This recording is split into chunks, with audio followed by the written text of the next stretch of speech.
be screwed, feel my own adrenaline. Yeah, I do just what I do, and I hope you let me in, yeah.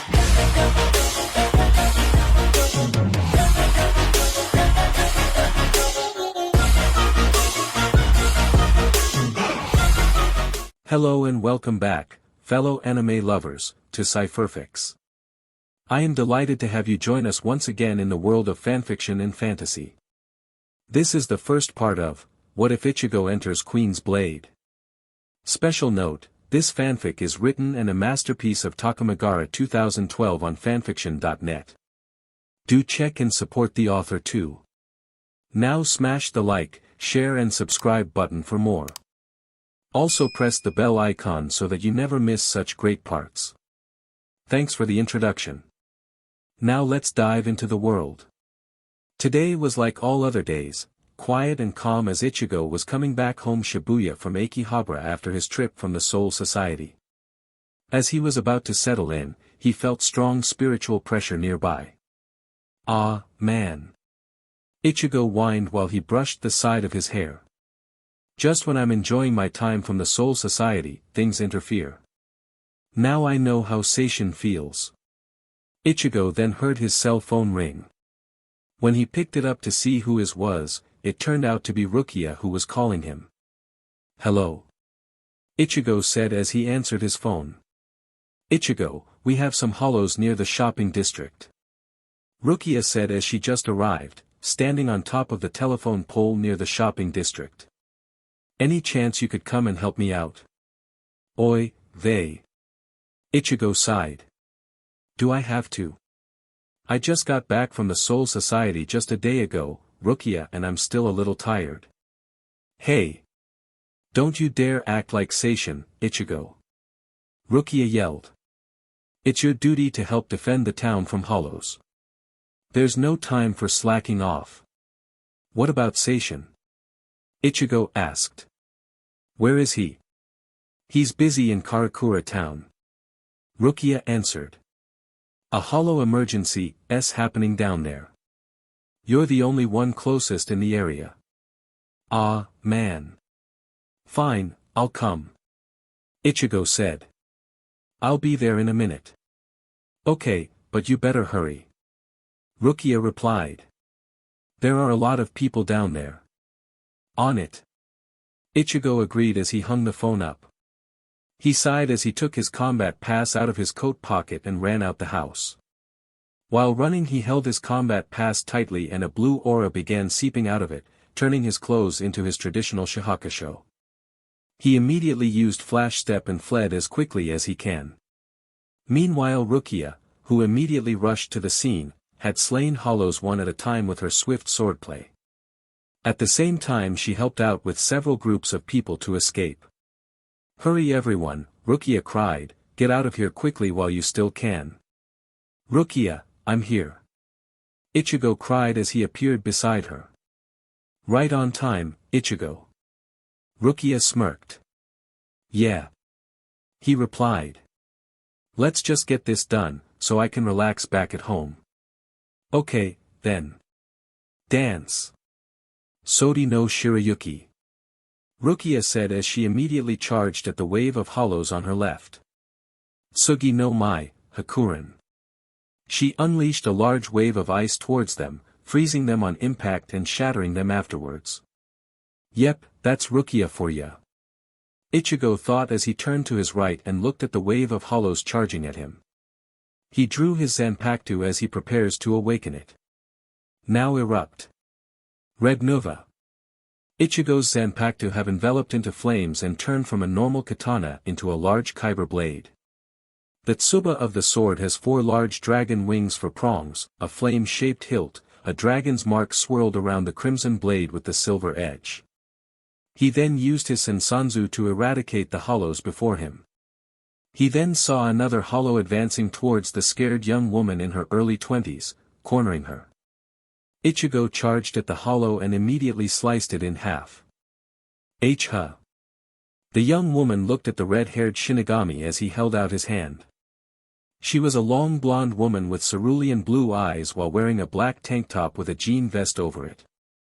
She also has on blue skinny jeans with white sneakers. Are you okay, miss? Ichigo asked. I hope that creature didn't harm you or anything. I'm okay now. She said. Thanks for saving me. No problem. He replied as he smiled calmly. Get to safety, I'll tackle this mess. She watched as Ichigo charged back into battle and was amazed at the way he slayed each hollow with ease. One by one, the hollows fall like falling trees by the hands of the red-haired Shinigami. Rukia stopped as she watched Ichigo fight off the remains of the hollows until every single one of them were gone. Ichigo then landed on the ground near a food court. Rukia then appeared behind him. You did a good job, Ichigo. Rukia said. Good news is that no one was harmed from the hollows. Yokata. Ichigo sighed. That's good to hear. Sorry about how I acted on the phone, Rukia. I am still a little worn from all the fights back in the Soul Society. It's alright, you red-haired idiot. Rukia teased him while playfully punched his arm. I can't blame ya. You were working harder than some of us. Go on ahead and take a small break, alright? Thanks, Snow Angel. Ichigo replied as he was going to head back home until that same girl he saved appeared in front of him. Hey, it's you again. Yes. She replied. I want to thank you again for saving me. Here, I want you to have this. She held out a gold medallion with the image of a female swordsman on it. I'm just doing my job. Ichigo chuckled. But I'll be happy to accept such a gift. Thank you very much. You're very welcome. The young woman said. This medallion was passed down from my great-grandmother and is hundreds of years old. It's supposed to be a magical item. I don't really know what it can really do, but I wear it as a good luck charm. I hope you'll have plenty of good luck in the future. That's pretty cool. I'll cherish it well. Ichigo said while wearing a warm smile on his face as he bowed and left using Flash Step. Later that night, Ichigo was back at home. After taking a long bath to relax himself, he went to bed. While in bed, he looked at the medallion he got. He looked at how it was designed while he remembered what the young lady told him. This medallion was passed down from my great-grandmother and is hundreds of years old. It's supposed to be a magical item. I don't really know what it does, but I wear it as a good luck charm. I hope you'll have plenty of good luck in the future. Is there something troubling you, Ichigo? His inner hollow said. He didn't say a word until he decided to wear it. No, nothing's wrong, hollow. Just looking at the medallion is all. Ichigo went right to sleep. However, his hollow looked at the medallion around his neck and pondered while he folded his arms under his chest. Something tells me there's more to that medallion than just good luck. His hollow said to himself. Best be keeping an eye on what may happen. The next day came. Ichigo and Rukia had just finished slaying a few hollows near the Meiji Shrine in Omotsando. He gripped his long curved, flame-colored cleaver Zanpakuto and hung it over his shoulder and held it behind his back as he enjoyed the scenery. Hey, Ichigo! Rukia cried as she appeared beside him. I just finished eliminating hollows in the western side of the town. How did it go for you? It's been taken care of, Rukia. Ichigo answered as he nodded. It's becoming a little easier now, huh? I can see that, Rukia replied, especially since you're wearing the medallion that shaman gave you the other day, huh? You also appeared to be more energetic now than what you were before. Yeah, a good night's rest was all it needs, and boy, I do need that. Ichigo chuckled while he rubbed the side of his head. Well, I'm glad you're feeling a lot better. Rukia said as she opened a Senkaman. Come on, let's report to the head captain that all hollows in the city are all eliminated. Just as Ichigo was going to reply, he sensed and spotted the hollow above him, jumping towards its prey across the street and into an alley. Ichigo, that hollow is pursuing someone. Rukia said. I'm on it. Ichigo cried as he left using Flash Step. You idiot, wait up. Rukia closed the Senkaman and immediately followed Ichigo. Ichigo arrived to the location and saw the hollow trapping the young girl in an alleyway. She cringed in fear from the approaching hollow whose eyes are locked on her, wanting to devour her. "Mommy, please come save me," she cried. Just then her mother came to her rescue. "This way, come on," the mother said as she and her child ran as quick as she can from the hollow, until she tripped over a crack in the ground and fell face first onto the ground. The hollow was inches away from the two. "No, please leave us alone," the little girl cried, but no avail to the hollow. She hugged her mother closely and cringed in fear. "Help us. Somebody, please, help us. No." As the two saw the hollow and screamed for help, Ichigo appeared in between them using Flash Step, and stopped the hollow from attacking them as he pointed his Zanpakuto at the creature, stopping it in its tracks. "You two, get to safety," Ichigo cried. "I'll take care of this." The mother and child nodded as they got back up to their feet. They thanked him and ran off. Ichigo watched them as they left and then he turned back to the hollow. Rukia saw the whole thing and decided to aid the mother and child to safety. "Ichigo, you better do this quick," Rukia thought. The hollow attempted to attack him with its claws, but Ichigo evaded them using Flash Step. Then it fired a red Zero out of its mouth towards him, but he used his Zanpakuto's attacks and Sanzu to deflect the attack. The two beams exploded and made a large smoke cloud that covered the two of us. "Now," Ichigo thought as he gripped his Zanpakuto tightly and then charged towards it through the smoke. Just as the smoke clears, he stabbed it through its mask, mortally killing it. Just as he was going to relax himself, the hollow grabbed him and pinned him to the ground at the last second. Then, it began roaring loudly as its spiritual pressure spikes to unstable levels, attempting to self-destruct itself, taking him with it. By the time it began roaring, Rukia sensed the spike of Ryatsu. "Ichigo, I'm coming," Rukia cried. She hurried as quickly as she can to where Ichigo is. By the time she got there she saw the hollow was fully charged, about to blow any second, and in its claws pinned to the ground was Ichigo. She charged towards the hollow, but the hollow fired a powerful Zero, stronger than the one used against Ichigo. Rukia immediately used Flash Step to evade it and appeared a few feet away from the location. Ichigo looked at the gold medallion around his neck while struggling to free himself. "Alright, lucky medallion." He spoke to the medallion, "If you're supposed to give me eternal good luck or something, now would be the time." "Ichigo!" Rukia cried as she charged towards the two as quick as she could. Ichigo closed his eyes as he struggled to free himself, unknowing that the medallion began to glow.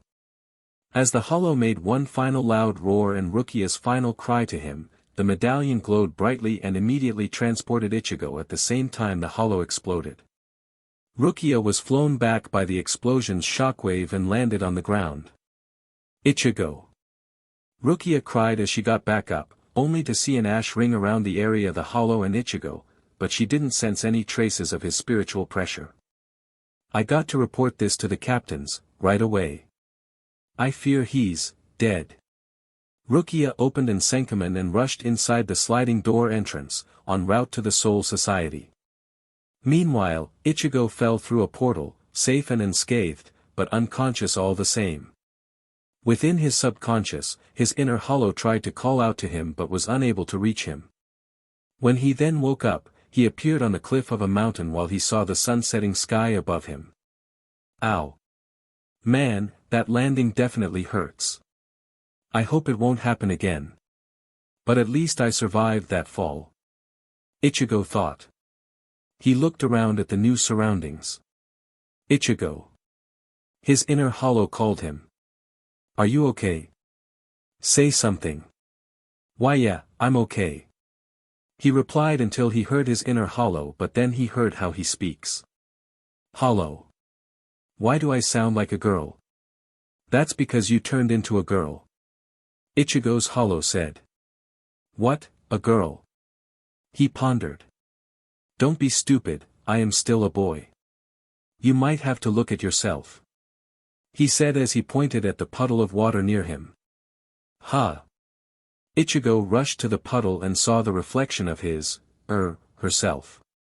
When he saw his new look, he appeared to have a young buxom figure with an hourglass waistline. His hair, skin and shihakusho all remained the same. He also noticed that his new chest is just as big as Yoruchi's. What the hell happened to my voice? What the hell happened to my hands? Why the hell do I have these large sweater melons on my chest? What the hell happened to my body? Ichigo cried as his voice was loud enough to scare birds away out of the bushes as he began panicking in an upward fetal position. Ichigo, just calm down and think things straight. His hollow said to him. It seems that we were transported to another world and I assumed the medallion helped transport you. Were lucky that that medallion saved you. So you think I became a girl because of this thing? Ichigo asked. It appears so. His hollow said. Hopefully it's temporary. Okay, then. Ichigo agreed as he got up and began looking around until he then noticed a young girl wearing a small white cloak while carrying a sword was passing by a small set of brick ruins. Aware of her surroundings, she sensed a presence. As she turned around, she saw a pink-haired, well-endowed girl with blue eyes sitting on one of the arcs. Are you the one that attracts travelers? The young girl asked the pink-endowed girl. The pink-endowed girl giggled at the question the cloaked female asked. So what if I am? She asked. Then I'll slay you. She replied with intention. You intend to be the end of me? She wondered. This will be fun. The young girl glared at the pink woman as she jumped off the arc and attacked the cloaked woman with a sword she manifested. Even though you're wearing a cloak, I know who you are. She smirked. Your scent is from the Vance family. While the fight started, Ichigo's getting a slight hard grasp on what's happening now. What the agenda of this pink-haired girl has. Both of them are skilled, no doubt about that. Ichigo thought, but that pink-haired woman. It seems she's toying around with the blonde woman. Take this. The blonde girl charges at her again and manages to strike the female from the shoulder down, but instead of damaging her it literally went right through her like a knife through butter. The pink-haired one smirked as his wound suddenly regenerated and tried to cut her down, but she evaded it slightly. Only her scarf that covered her face fell. What the, you're not Claudette? The pink woman gasped.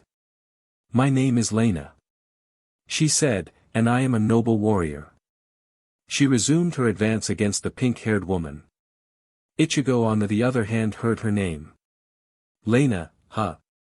Ichigo thought. I have a feeling that this fight won't go well for the blonde one. His hollow said. That slime girl has the upper hand. We're gonna have to help her. Ichigo thought. Just give it a minute. Ichigo's hollow replied. Back to the battle. That's so strange. The slime girl wondered. I swore I recognized Claudette's aroma, but you are clearly no Claudette. The Thundercloud General would have put up a much better fight than this. This isn't good at all. The blonde woman thought as she held her ground while panting. Ah, you look so confused. The slime girl asked with a smile. What is it that you want? Lena asked the slime girl. Don't be so dense.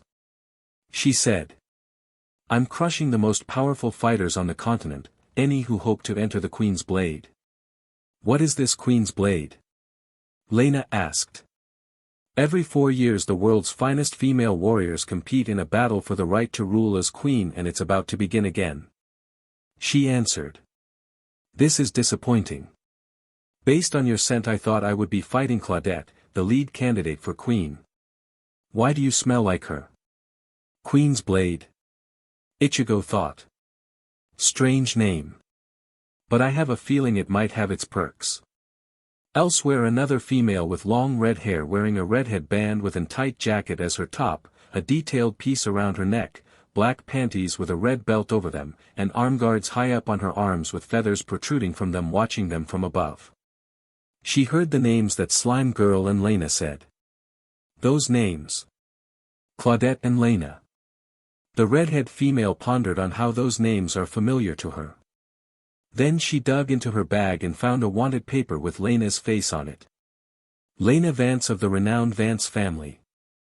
That makes her Claudette's little sister. DMN, this is gonna be getting interesting. She smiled and watched the fight some more.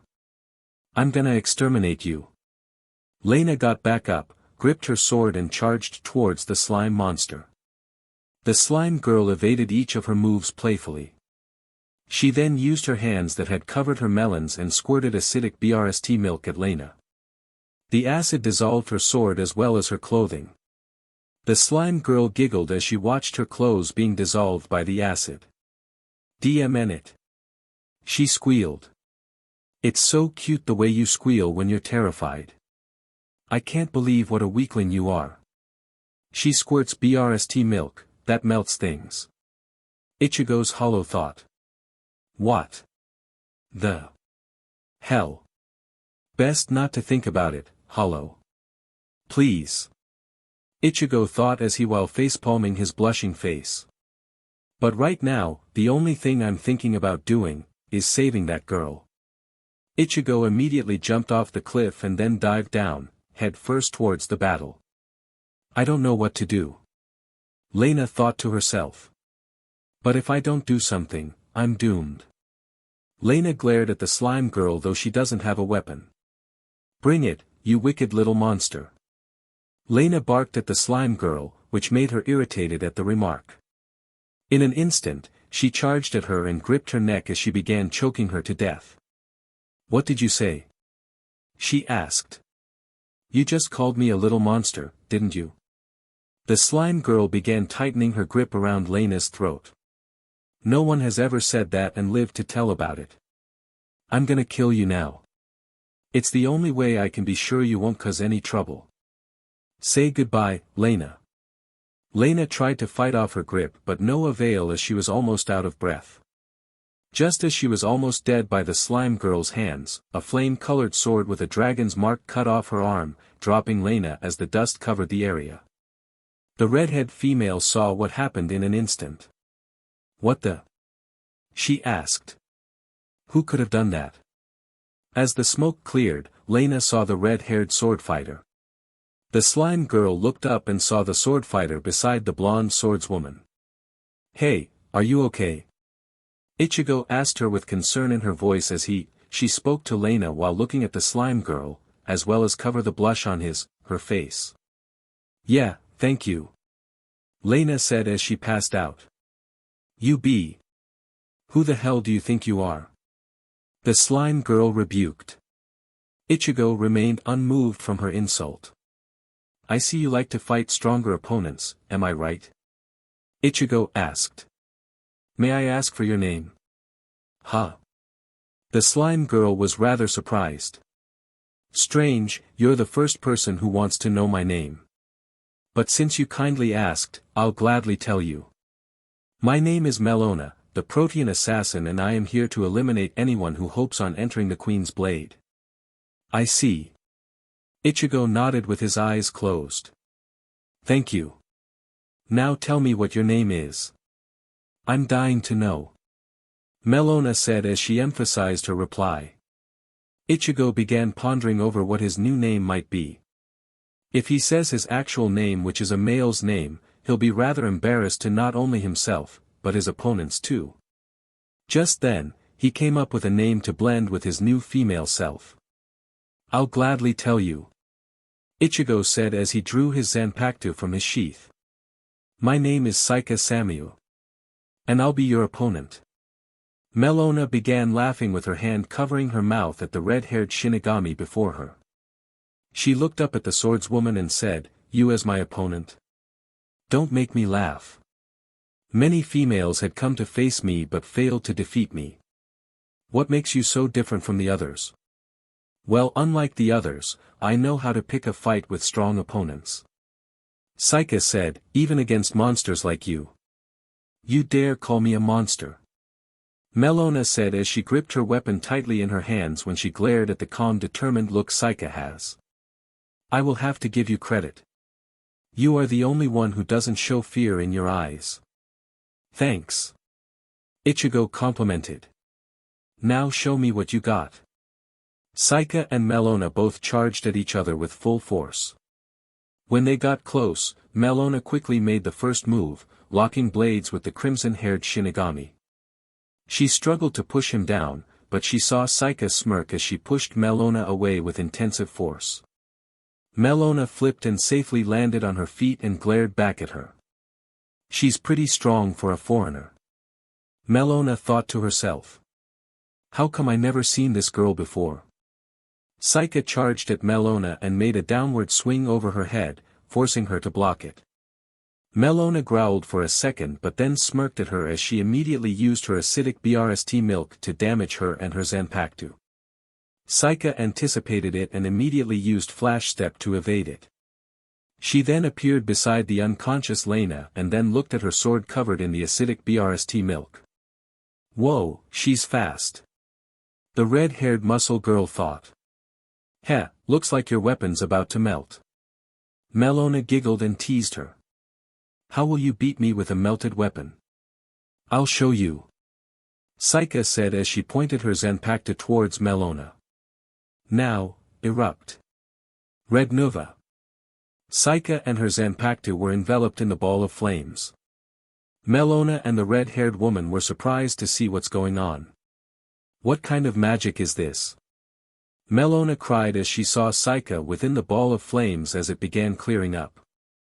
As the flames and dust cleared, she emerged carrying her scarlet kyber blade with a flame-shaped hilt with metal wings for prongs and a dragon's mark wrapped around the blade. No magic. Just a power. The power of my Zanpakuto. Saika said as she pointed her Zanpakuto. Now, Protean assassin Melona. With this very blade, I shall end this match and you'll do nothing about it. You. Melona's smile was gone, but in her eyes were her killing intent. She growled with her teeth clenched and her grip on her sword was tightened up so much that she might break the handle. She stared at the calm determined look Saika gave. You dare to look down on me? Melona said while trying to keep her anger down. You think you can outbest me, somewhere deep inside that mortal mind of yours that you think you can beat me? I won't stand for it. Humph. Then try to prove me wrong, monster. Saika rebuked Melona, which ticked her off. Her sadistic smile came back and her eyes were wide open with her passion to kill the swordswoman burning inside her. I am gonna enjoy killing you nice and slow, swordswoman. You and that meddlesome Lena. Melona said as she manifested a bigger sword, just as big as Saika's. While Melona charges towards Saika, Lena slowly wakes up to see the swordswoman fighting in her place simply raise her swords up as it began glowing in a fiery yellow aura. Dai. Melona cried as she jumped towards the two girls, only to see a golden aura from her opponent's sword. Sen. Sanzu. Saika unleashed a golden high-density beam from her blade as it went towards Melona. Melona tried to block it, but the overwhelming power of Saika's attack overwhelmed her. As the smoke clears, two things were shown, a deep gash in the earth before Saika and Melona badly damaged as she struggled to get back up. She's too strong. Melona thought while she slowly gets up, enduring her injuries. DMN it. I have no choice. DMN, you. She muttered. You haven't seen the last of me, Samuel. I'll be back to kill you and that blonde bee. Saika didn't say a word, but all she did was watch Melona make a hasty retreat. She then returned her Zanpakuto back in its sheath and then sighed calmly. Even with this female body, my strength hasn't changed. Saika said as she looked at her hands. Just then the red-haired muscle girl came down. Saika saw her and prepared to fight her. Hold it. She said. I'm not here to fight. I am not an enemy. We should trust her, Seish, I meant Saika. Saika's inner hollow said. She then nodded as she calmed down. You saw the fight, didn't you? Saika asked her while rubbing the tip of her nose with her index finger. I did. She answered with a smirk. That was an impressive display you did there. Thanks. Saika replied as he looked at her and then sensed someone coming. We'll save the formalities for later. Right now we need to find a place for her to rest. Right.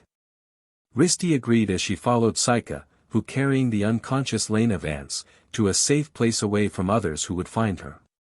By the time the small blue-haired angel arrived to the location, they were long gone. Late. I'm so late.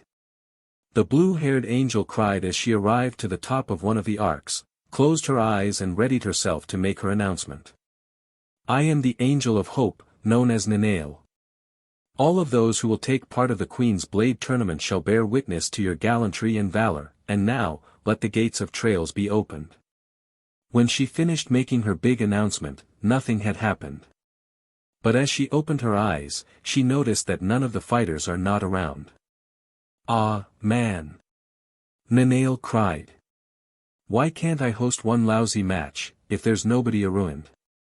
Stubborn to find contestants for the first round of the Queen's Blade tournament, Nanail flew off.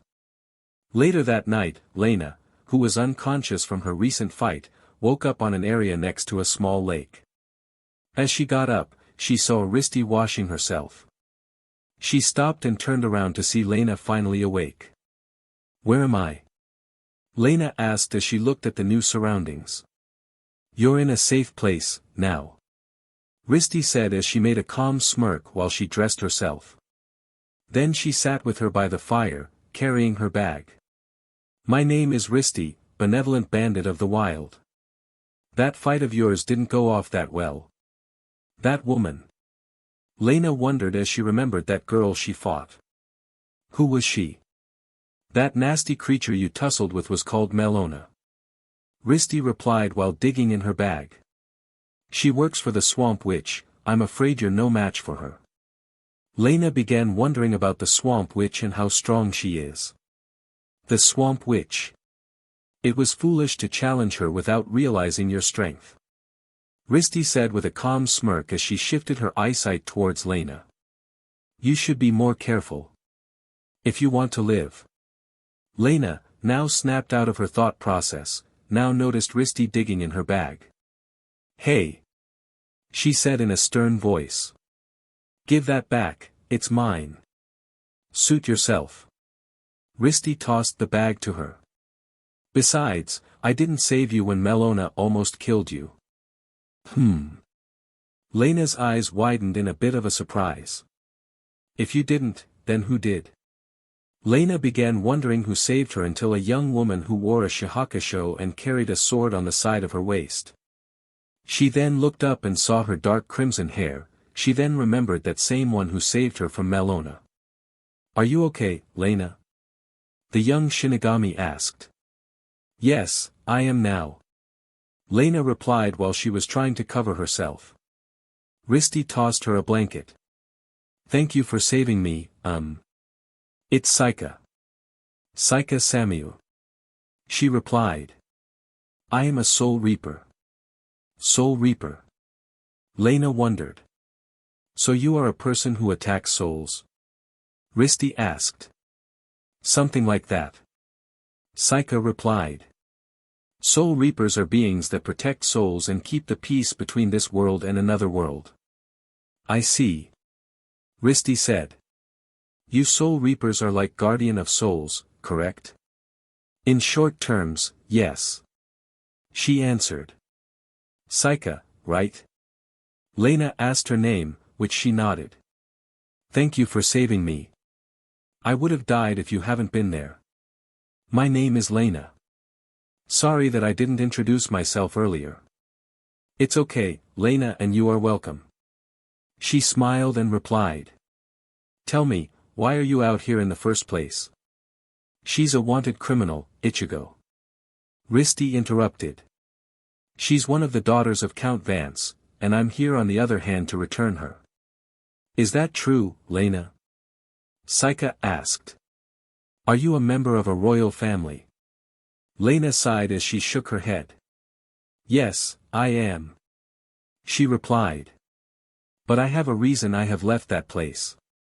You want to follow your own path to become a warrior. Risty said. Yeah. Lena answered. But my father, the count and sisters wants me to become next in line to become empress. I tried to reason with them but they couldn't take no for an answer.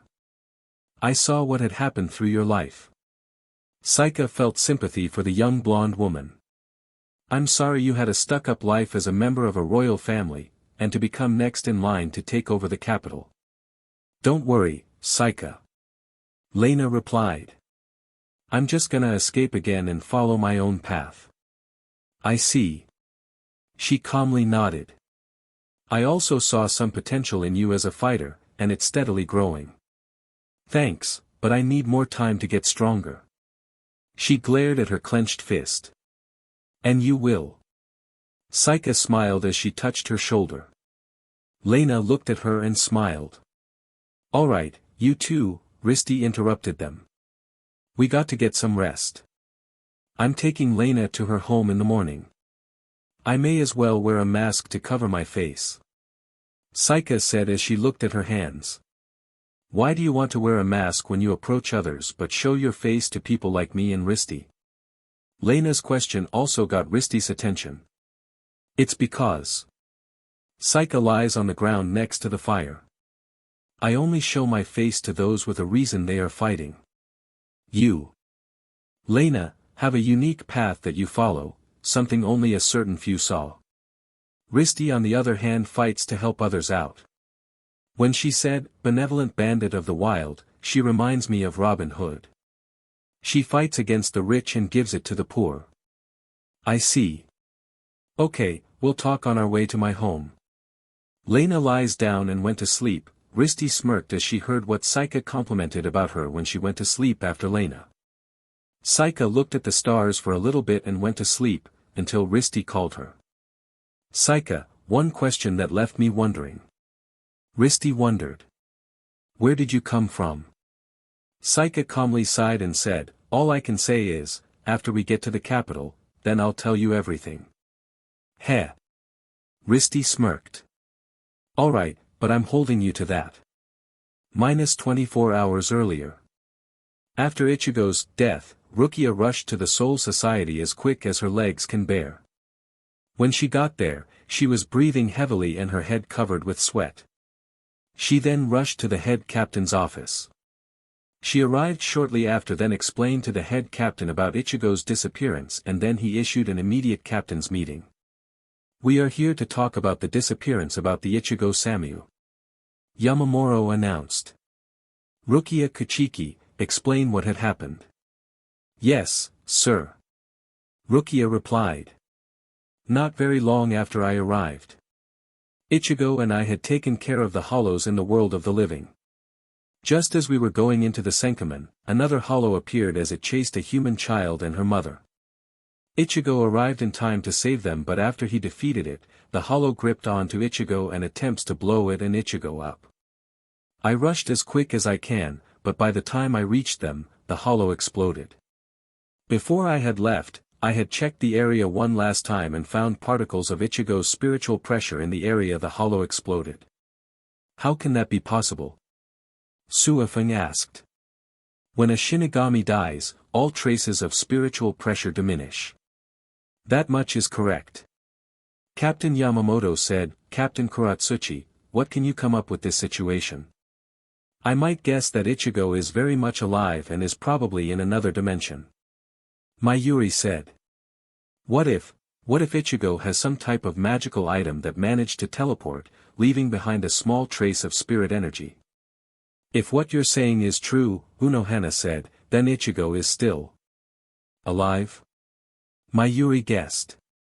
Quite possible. We will go to the world of the living and scan where Ichigo was last at. We'll get Kisuke to help lead the situation at hand. Afterwards, we'll contact you. Then it's settled. Yamamoto announced. The missing Soul Reaper investigation will begin, with Kisuke Urahara, Rukia Kuchiki and Mayuri Kuratsuchi leading the search. Head to the world of the living and search for any clues onto where Ichigo might be found at and contact me within 24 hours. Understood. They all said.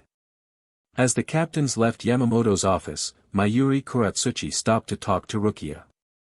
Rukia, come with me to the research and development lab. He said. I have some things that can help start the search, and yes, you can bring Seishin and your friends over to assist us. Understood, Captain Kuratsuchi. Rukia replied as she followed him. 24 hours later. The next day came as Risty tied Lena up with rope and took her back to the Vance capital. Saika, who summoned her hollow mask, followed them. They arrived up to a small hill with a large tree. From there they saw a bridge that leads to a large town. Is that what I think it is? Saika asked as she looked at the capital. Yep, over this hill, lies the capital of Count Vance, our wealthy ruler. Risty replied sarcastically. Upon their way, Saika saw Lena's depressed look on her face. I feel terribly sorry for Lena, being brought back to her home. Ichigo thought. I have to do something about this. Hey, say. Ichigo's hollow called him. When you were asleep, I had sensed something from Lena. What is it you sensed, hollow? Ichigo wondered. It's some kind or aura. He replied. It's pure, very pure and strong as well. Similar to yours somewhat. You think so? Ichigo wondered. Okay then, lend me your sensing abilities and I'll eventually catch it. Tell me. Risty wondered. Why is there a reward of 300 gold coins for your return to the capital? I don't know. Lena replied abruptly. Nor do I want to know. A father putting a bounty for her own daughter is odd to say the least. Risty said. I do feel sorry for you. So do I. Saika said while she crossed her arms in front of her chest. I find that inexcusable to see one's father to put something like a bounty on a strong and skilled daughter like you. Really? Lena asked as she noticed their sympathy. Yeah, we do. Risty replied and Saika nodded. Let's go. Saika, Risty and Lena went down the bridge to the capital. Saika then looked at the capital's entrance and sensed the same aura Lena has. Talk about living the royal life. Saika spoke to break the silence. It's too bad that your people are starving though. I may not know your dad since I am new around these parts, but from what I see the way your dad is governing is terribly wrong. Give my comments to your father. It's fine, Saika. Lena answered. Honestly, I don't like the way he and my sisters are running things. Saika nodded and then turned her sights to Risty. Risty, care to tell me a little about the Vance sisters? There are 3 sisters in the Vance family. Risty answered. You already know about Lena, but the other 2 you haven't heard of. Alina and Claudette Vance. Alina's Lena's younger sister and rather a tricky fighter. She may be buddy-buddy with Lena but she's indeed a stone-cold bee. Wow. Saika replied. How's her relationship with Lena? Well. Risty tries to answer in the best way possible until Lena interrupted. Let's just say she's the overly obsessive type. Lena said. You'll see her and my older sister Claudette soon enough. You'll understand why I rather live my life my way. I understand. Saika replied. As she finished talking, they arrived to the drawbridge entrance to the capital. I think it's time to get paid. Risty called out. We have something that would please the Vance family. Just for the record. You'll keep the gold, Risty. I'm not interested in coins at the moment from bounties. Saika muttered to Risty as she smirked from Saika's reply. Meanwhile inside the Vance castle, a teenage girl was looking at her portrait of Lena when she was younger. The teenage girl also has blonde hair and blue eyes like her sister, but she wore a cat motif and carries a metal spear. Oh, Lena. Where have you gone? Said the young teenager in a worried voice. We usually manage to find you right away. Don't you like your little sister anymore? I know. Maybe it's the parties you can't stand, especially when all the men look at you with lust in their eyes. That must be it. She smiled, thinking she has the answer to the reason Lena disappeared. It should be you and me all the time. She began thinking of the two of them together until a messenger appeared. Lady Alina. Lady Lena has returned, said the messenger. Really? Alina said as she left, heading for the drawbridge. The drawbridge began to drop down. Saika glared as he sensed a presence behind the bridge. Erupt. Red Nova. She whispered as her Zanpakuto turned into its awakened Shirkai form and then stabbed it, tip first into the ground. As the drawbridge was completely available to cross, the only person who ran out to see Lena was her sister, Alina. Lena. Alina cried as she was happy to see her. Alina. Lena responded to her greeting. I'm sorry I couldn't find you. Alina said. It wasn't my intention to return home, Alina. Lena replied. But all that matters is that you're home. Alina replied back. I'm so glad, that my heart's about to burst. Oh, please. Saika sarcastically thought as he slightly looked away with her arms crossed. Her inner hollow agreed with her on that thought. Why are you dressed like that? Alina notices that Lena's not properly attired during her attempt. Nobody lays a hand on you like that, but me. Now you've been defiled. I haven't been defiled, Alina. Lena abruptly responded. Oh, what a relief. She said. Your purity is one of your qualities and one that I admire most. Alina continued to praise Lena for her return, but Risti interrupted Alina's moment. Enough already. Risti broke in their conversation. How about you pay up? Shut up, you dog. Alina glared towards Risti, which ticked Saika off. What did you say? Risti barked back at her. Know your place, commoner. Alina insulted Risti with a glare. Saika sighed loudly. You're just pathetic. Saika spoke calmly through her mask while sitting on the side of the bridge, getting Alina's attention. Demoralizing people so they can be scared of you. I find that to be a pathetic excuse coming from a little girl like you. Alina grew frustrated at the female Shinigami's words and walked towards her, glaring at her with her cold eyes. You better watch what you say, commoner. Alina insulted her, though it clearly has no effect, as she remained sitting on the side of the bridge with her eyes closed and arms crossed. I am Alina Vance, Lena's sister and most loyal servant to my father, Count Vance. She grabbed Saika by the collar of her shihakusho. I don't know who you are, masked traveler, but don't mess with me, otherwise I'll make your life here a living hell. Saika sighed, looked up at her with a bored expression on her face, though she's wearing a mask. In an instant, in front of Lena and Risti, she swiftly slapped Alina in the face, making her fall on her side. She got up and looked down at her. I don't give a damn what you are, Alina. Saika rebuked calmly. I don't give a damn if you're Lena's sister or part of the Vance family. To me, you're just another dog who barks but doesn't bite. Your demoralizing won't work on me. Oh, and in case if you want to know who I am, my name is Saika Samu. I am a traveler from the far west.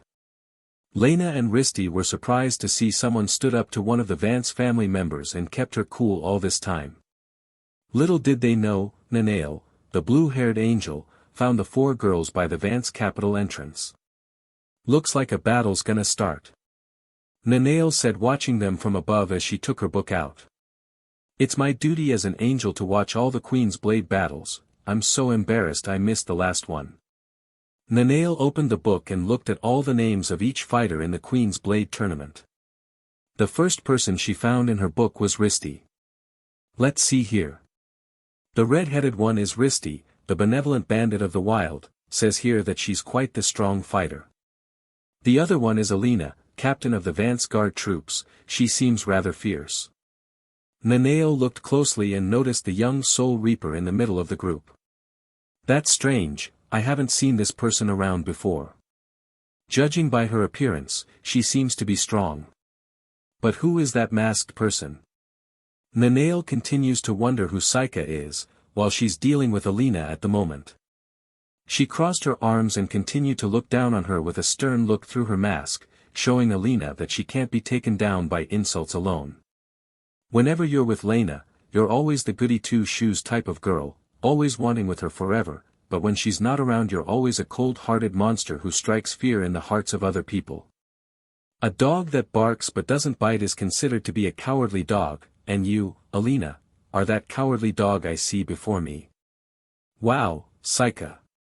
You are something. Risty smirked while she put her hands on her hips and watched what's happening. As much as Lena does love you as a sister, I just feel sorry for her to have a sister who's always cold-hearted but not towards her. Saika continued. I guess that's the life of you rich folk, nothing but power-hungry monsters who don't care for other but themselves. You dare mock me and the Vance family? Alina grew furious at Saika for demoralizing her as she got back up. Judging on how this is turning out. Yeah, I am mocking you. She replied. Angered, Alina turned to her guards. Guards, arrest that masked woman. Alina ordered the guards to stop her. As they surrounded Saika, Alina smirked at him. I guess you're the cowardly dog now, hiding your face behind that mask.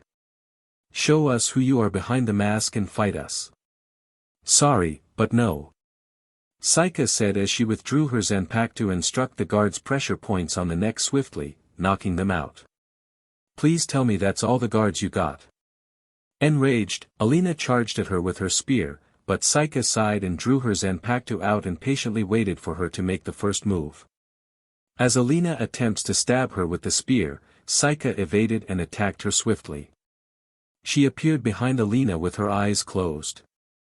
I don't take life, I spare them. Unlike your clothes, cat girl.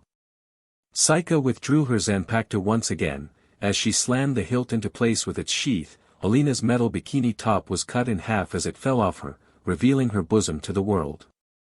Alina covered her chest as one of the guards gave her a blanket to cover her. DMNU, swordswoman. Alina growled. Lena, my sincerest apologies for my actions. Saika turned to her and bowed.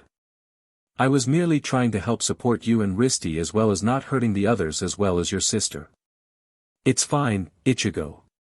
Lena replied to her apology.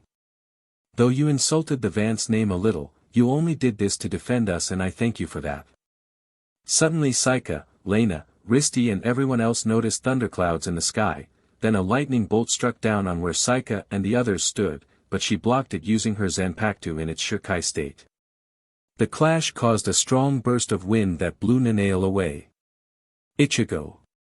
His Hollow said. I know, Hollow.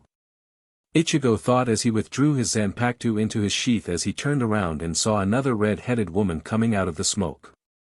The red-headed woman wore a metal bikini top, black panties with a flowing cloth wrap on her hips, black thigh-high boots, a metal-detailed full-length arm guard, a black wrap that goes from her neck to her collarbone. She also wore a metal-detailed headpiece and carries a long Zweihander. Give her the money, Alina. She said with a calm stern voice. Or you will continue to disgrace the Count's name and honor. Claudette. Lena said. I'm sorry, sister. I meant no offense. Alina quickly apologized. So that's Claudette. Ichigo thought while looking straight at her. She must be their older sister and the one responsible for that lightning attack. I bet her power came from her sword, Ichigo. His inner Hollow said. Similar to your Zanpakuto. Be careful. That's Lena's older sister, Claudette. Risty introduced her to the other red-haired woman. She's known as the Thundercloud General, mainly because of her sword of hers. Her sword called Thunderclap has the power to control lightning. Also, be careful, she has rather the strict personality. Okay. Saika nodded, looking dead at her. I'll be cautious. She then shifted her eyes at Alina as she stayed close to Lena, who's still tied up, and shifted her sight back to Claudette. It's about time someone's reasonable. Risty said after Claudette handed her the 300 gold coin reward. You've earned this, since you returned my little sister to us, and for that you have our debt. Claudette complimented Risty for Lena's return. But you are wanted for being a thief. Claudette used the sword's power to shock Risty into unconsciousness. Risty! Saika cried as the guards took her away. Claudette heard her voice and approached her. Tell me your name, your reason of being here, and are you responsible for what you did to Alina? Claudette asked him calmly. My name is Saika Samuel. He replied. I'm a traveling swordswoman from the west. I found Risty and your sister upon my travels up to here, and as for Alina. He turned to her and glared at her as she glared back. I was only defending myself and Risty. She started it. Claudette looked at her. Though she's wearing his hollow mask. Though she is wearing her mask, her eyes are lit with seriousness in them. Claudette knew she wasn't fibbing, so she made up her answer. I see. She said. I am impressed that you have blocked my attack with your sword, as well as thanking you for your assistance in returning Lena to us. However, for assisting a thief, I have to place you under arrest as well. Saika closed his eyes and nodded as the guards grabbed her and her Zanpakuto, as they took her away, but Saika stopped them and turned to Lena. Lena, hope works in mysterious ways. There's no doubt hope will help you as well. Saika. Lena was moved by his words as she nodded. We'll keep in touch, Lena. Saika winked at her as the guards took her away. Claudette watched her in the meantime. Something's up with that masked woman. Claudette thought as she grew suspicious of the masked Shinigami. She blocked my attack with ease and was the first commoner who stood before Alina as well as facing her in battle. She's a uniquely skilled and proper woman, I have to admit. I better keep an eye on her. As the sun set over the mountainous horizon, Alina and her guards dropped Saika and Risty in a cell. You're lucky that masked woman defended you. Alina said to Risty. If she wasn't around, you would have suffered my wrath. Yet, she looked down on you. Risty rebuked and chuckled. Shut your mouth, dog. Alina snarled as she looked at Saika at the far end of the cell, sitting down with her eyes closed and her arms crossed. I hope the reason that you wore that mask is that you have rather hid that hideous look on your face. Enjoy prison, commoner. As Alina was about to leave, Saika's voice ringed her ears. Actually, Alina. I only show my face to people who have reason to fight and live. She looked up at her. But I don't show my face to some like you, so watch your mouth when you talk down to me, otherwise I'll give you more than just your armor cut to shreds. DMNU, masked woman. Alina said. Just face it, Alina. Saika continued. Lena's in a level that you can never reach. No matter how hard you try or how helpful you can be with her, you can never understand the ambition Lena possesses. She already found her own path, not one that was forged by you, Claudette, nor your father. We'll see. Alina said as she and her guards stormed out of the cell. Risty smirked at Saika as she dehollowified. You got a lot of guts, Saika. Risty complimented him. You're the first person who got Alina all worked up. Heh. Saika smirked. Thanks, Risty. You're not bad yourself for a benevolent bandit. I try. Risty chuckled from her compliment. After looking at the young traveler, she then asked her that one question. Saika, since we're at the capital, can I ask you where you came from? Well, we are here after all. Okay, I'll tell you. Saika replied. Alright, my real name is Ichigo Samuel, and I was a guy before I was transported here. This medallion was the reason I became a girl. Risty pondered over her explanation, hoping she would believe her. She then smirked at her. I believe you, Ichigo. We already seen Claudette's sword control lightning and an actual slime girl like Melona exist. So things like that do happen. As for the medallion you got, why don't you take it off? It isn't that easy, but I'll try. Saika replied as she reaches for the medallion. It's not like once it's off, the spell dies down. The second the medallion gets removed, Saika's body began glowing brightly, which caused Risty to cover her eyes. After a few seconds, the light faded, and when she lowered her arms, she was surprised to see a handsome man in the same room as her. Risty blushed a dark red when she gazed at his good looks.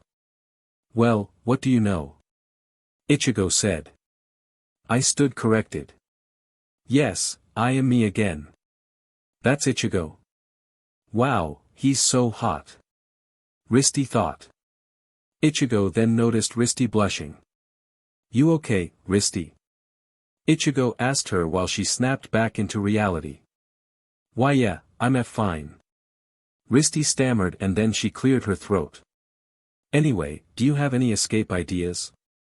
"Yes, I actually do," he replied. "All we got to do now is wait, after things quiet down, then we'll make our move." Ichigo looked up at the barred window as the moon shined down on them.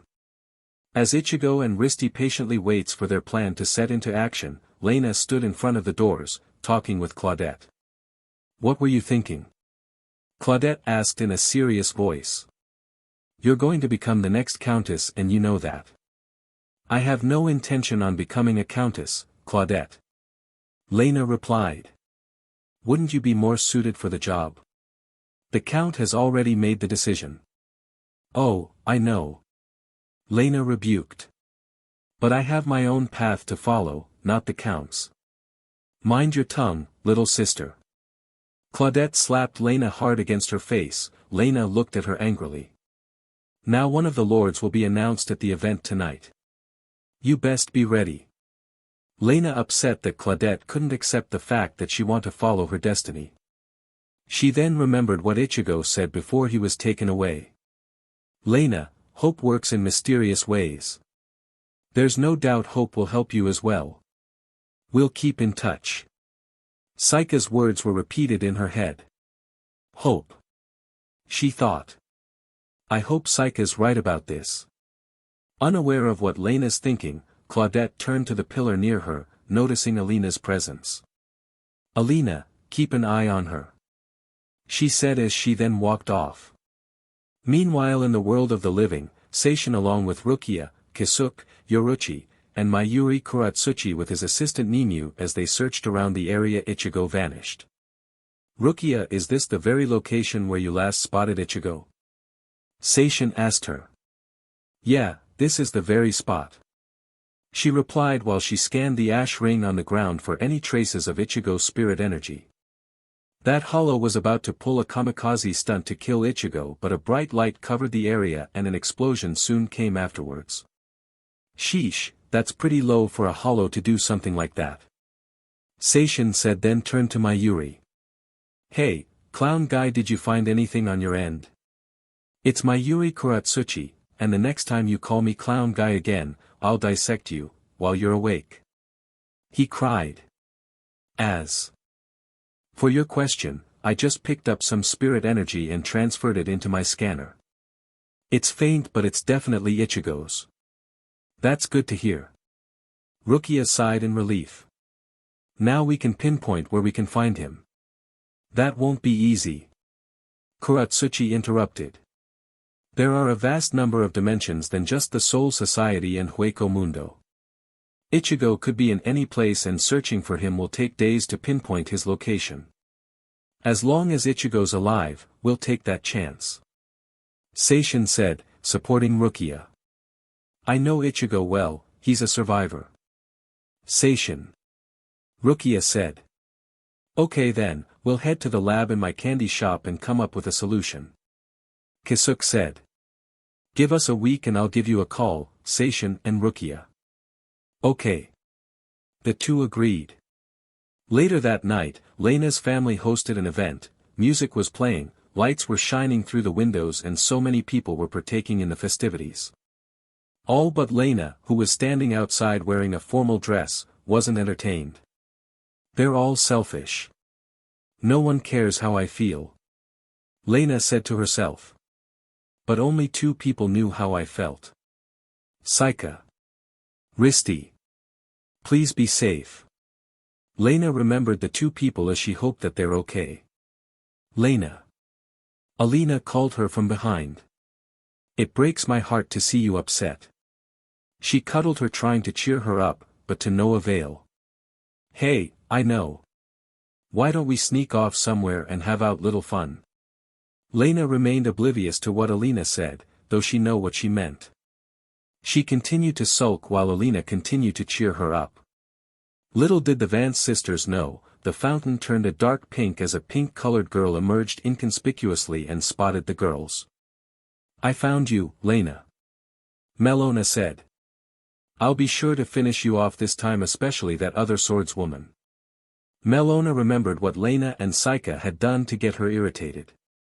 The very second she remembered anger fueled her urge to kill the 2 of them. The Protean clenched her fist in anger at the very thought of those verbal and physical insults the 2 had said and done to her. I'll be sure to make those 2 pay for what they did, with their lives. Meanwhile, back in the cell, Risti woke up from her nap and Ichigo finished his meditation. The plan begins, now. Ichigo called his Zanpakuto to his as it turned into flames and teleported from the cell's entrance to his hand, then he jumped for the barred window and quietly cut it open. He and Risti then got out without any noise made. The 2 ran through the night leaping from roof to roof, heading to Lena. While Ichigo and Risti left the cell room, Lena was in her room with Alina from their entertaining get-together, at the ball they held. For Alina, being with her sister makes any day complete. Lena, it's like living in a prison, only she's not wearing the usual orange jumpsuit. Lena still wishes for her to live her life out on the road, but was taken away by her 2 sisters and her dad. I bet you're tired. Alina said as she walked towards her. Maybe a massage can help. No, thanks.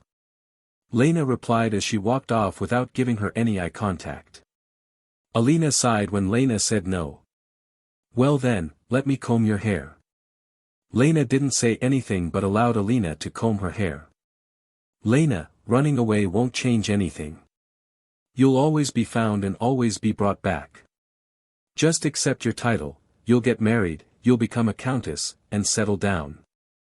Everything's going to be fine. But I don't want to have any of that. Lena continued to look at her reflection on the mirror, feeling upset that no one would pay mind to what she wanted to do. Of course not. Alina agreed. I can't tell how much it gets under my skin to watch men flirt with you. I promise you, your husband will regret marrying you. Believe me, I'll always be by your side, Lena. Alina. Lena was going to say something until Alina spotted something. Your hair, it's been singed. Alina cried. I bet those dogs are to blame. You mean Saika and Risti? Lena replied. It's not their fault, it happened when I fought that pink Protean woman. A pink Protean woman? Alina wondered. You fought someone like that? If I had the right equipment, I would have beaten her. Lena looked down a little. You don't have to worry. Alina hugged her from behind. Just know that I'll always be here to protect you.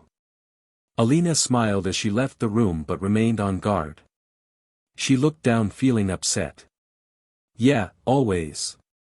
Lena muttered sarcastically as she turned and walked towards her bed. She then remembered what Saika said about hope working in unexpected places. She sighed as she hoped as something good will happen to her.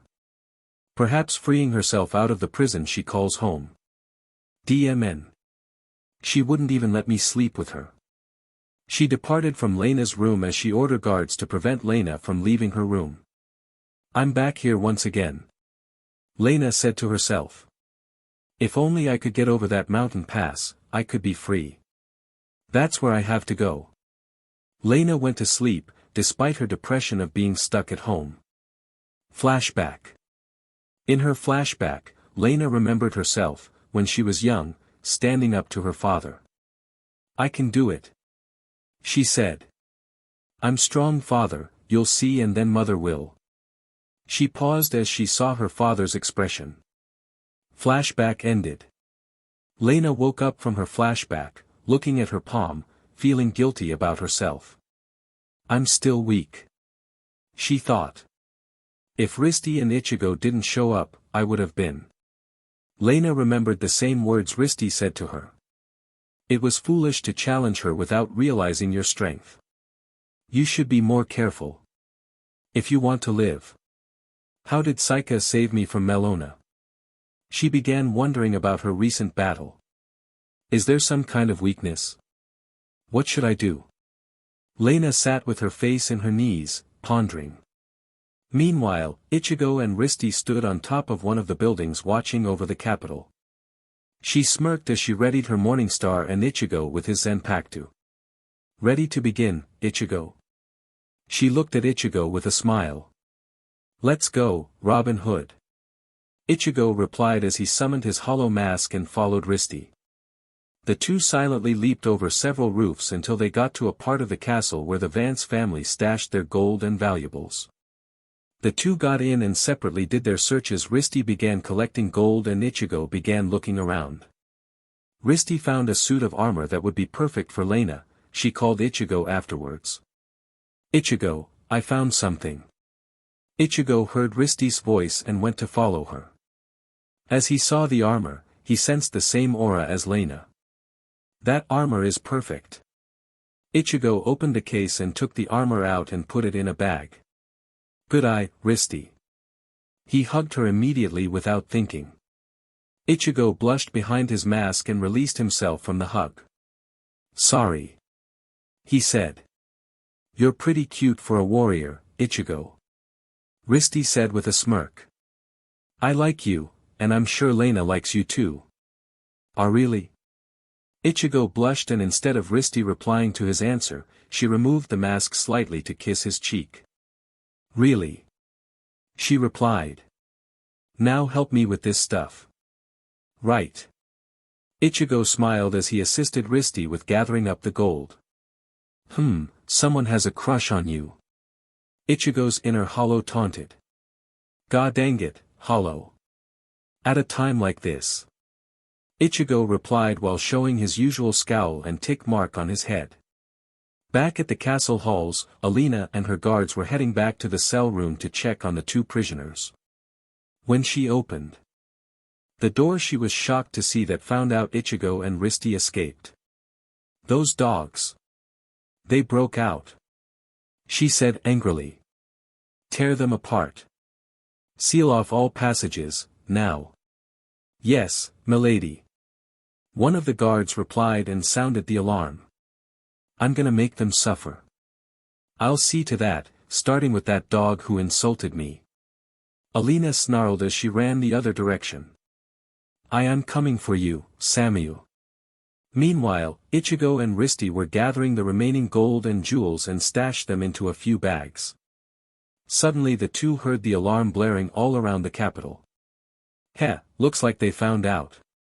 Risty said. Oh, well. Ichigo shrugged his shoulders. Let's get to Lena before any of her sisters get to her first. Ichigo and Risty got there, well, Risty's things, and immediately left for Lena. Arriving to where Lena's located. When they arrived, tapped the glass to get Lena's attention. She turned to see Ichigo and Risty as she opened the window. Risty, what are you doing here? Lena asked while whispering until she saw Ichigo. Who is this? This is Ichigo Samuel. Risty replied. Ichigo was transported here due to the medallion he wore, which turned him into a girl. Really? Lena asked. Then show me. Ichigo show her. Risty asked. Okay. Ichigo donned the medallion and began glowing brightly. After a few seconds, both Risty and Lena saw the red-haired warrior as a female. Whoa. Lena gasped while she watched Ichigo remove the medallion, turning him back to normal. When she saw Ichigo, she began to blush a light red at his good looks. Now do you believe me now? Ichigo asked. I already seen my sister's sword in action many times before, I've just seen you in action and I had almost died by a slime girl. So yeah, I believe you, Lena said. Suddenly they all heard footsteps and a door knock. Lena made Ichigo hide under her bed, Risty behind the sealed curtain and the 3 bags in her closet. As the door opens, Claudette walks in. Claudette. What brings you to my room? Lena asked. 2 thieves broke out and are hiding in the castle. She reported. I'm here to watch you under the Count's order. I haven't seen any thieves around here, so there's no need for you to watch me. Lena replied. Aren't you worried for the Count's safety over mine? He, in fact, is the reason I have to guard you here. Claudette said. Father ordered you to do this? Lena wondered. Claudette nodded from what Lena asked as she looked at the curtain. Then they heard some footsteps. Claudette turned to see Alina arriving to Lena's room. Lena, are you alright? Alina cried as she arrived beside Claudette. Claudette, I don't understand. Why are you here? I'm here in order of the Count, but it seems we're at a stalemate. She replied as she walked off. We'll be back, Lena. That was close. Risty thought. Claudette's pretty smart for a swordswoman, I have a bad feeling though. Ichigo thought. All that matters is that you're safe, now. Alina said. But you are not allowed to leave your chamber. Alina then closed the doors. Claudette was too imposing. I couldn't move from that, Lena thought as she closed her eyes. Then she opened the curtain up to let Risty in and then she looked at her bed. Coast is clear, Ichigo. Okay. Ichigo replied as he got out while she took the bags out her closet. What's in the bag, Ichigo? Lena wondered. Your ticket out of here. Ichigo took out the breastplate and armor. Lena took a closer look at the suit of armor and noticed something familiar about it. If you want to face that monster, Malona, you're gonna need some armor. Risty said. This looks like a family heirloom. She wondered. So you are a thief. I told you, I'm the benevolent bandit of the wild. Risty replied. Besides, Ichigo took it. Ichigo, is that true? Lena asked him. Yes, but there is a reason I did it. Ichigo replied. Ever since I met you, I felt an aura that's pretty pure, something that's rare in my tastes, and when Risty found the armor, I felt the same aura you have. It felt like it was calling you. Really? Lena looked at the armor again with wondering. Do you think so? If I'm right, your mother's the same one who has that ambition to take on the world. He continued. That must be where the aura originated. Mom. Lena began remembering the times she had with her mother before she passed, then remembered what Ichigo said earlier. Afterwards, she looked at Ichigo and Risty with a determined look. Okay, I'll wear it. Excellent. Ichigo smiled with determination. Risty smirked and nodded. Lena, Ichigo, I'm gonna head on and nab some more gold. I'll meet you two afterwards. Risty jumped on the roof below Lena's room. Be careful, Risty. Ichigo nodded to her. Risty smirked and gave them a thumbs up as she left while carrying the bag. Ichigo. Lena called him, getting his attention. I'm gonna need you to go with Risty. I'll hold my ground for now. Yes, ma'am. Just be safe. Ichigo nodded as he jumped out through the window and used Flash Step to get to Risty. Meanwhile, Risty arrived to the docks after adding a little bit more gold. Then she saw Ichigo behind her. Ichigo, what are you doing here? Risty asked him, astonished that he arrived. Helping you get out of here. Ichigo replied. I'm starting to like you a little more, Ichigo. Risty replied as she smirked and allowed him to help her get out. Just as they was going to take one of the boats, Claudette arrived to stop them. So, you've escaped. Claudette said as she readied herself. Those who try to escape will be crushed. She then saw Ichigo without his mask. So, this is your true face. You are rather handsome for a thief's assistant. Thanks for the compliment, but I'm no thief and I never was one. Ichigo replied. Also Risty's no thief, she's the benevolent bandit of the wild. I can't let you nor anyone else stop us from getting out of here, and I am about to show you what I can do. Erupt. Retinova. Ichigo drew his Zanpakuto out as it was enveloped in a tornado of flames. As it was extinguished, his Zanpakuto was shown as a largely curved, flame-colored kyber blade with a dragon's mark on it. So that's your sword's true form, huh? Risty asked with a smirk. Yep. Ichigo replied. This is Retinova's true form, a dragon whose flames can't be extinguished nor stopped. I am rather impressed by that trick, but something like that will never stop me. Claudette's sword began charging electricity. We'll see about that, Thundercloud General. Ichigo readied himself for battle until Risty stopped him. Ichigo, go to Lena. She said. I'll deal with Claudette. What about you, Risty? Ichigo asked. Right now, Lena needs your help. Risty looked at him, then she made a wide grin. Don't worry, I'll be fine. Okay, I'll leave this to you. Ichigo immediately began running for the door. I won't let you escape. Claudette immediately sent a charge of lightning towards him. Ichigo noticed the lightning and countered it using his Sentaiyu. The two attacks clashed, creating an explosion. As the smoke clears, Ichigo was gone. DMN that swordsman. You should worry about me, Claudette. Risty charged towards Claudette. Claudette began charging her sword as she glared at Risty. To the victor goes the spoils. Heh, this is going to be one hell of a fight. So alright folks, that's all for today. Stay tuned for part 2. Do subscribe, like and share for more such videos. Also check out the story and author Takamagara 2012 on fanfiction.net. Press the bell icon to be notified first on release. See you in the next video. Till then, goodbye.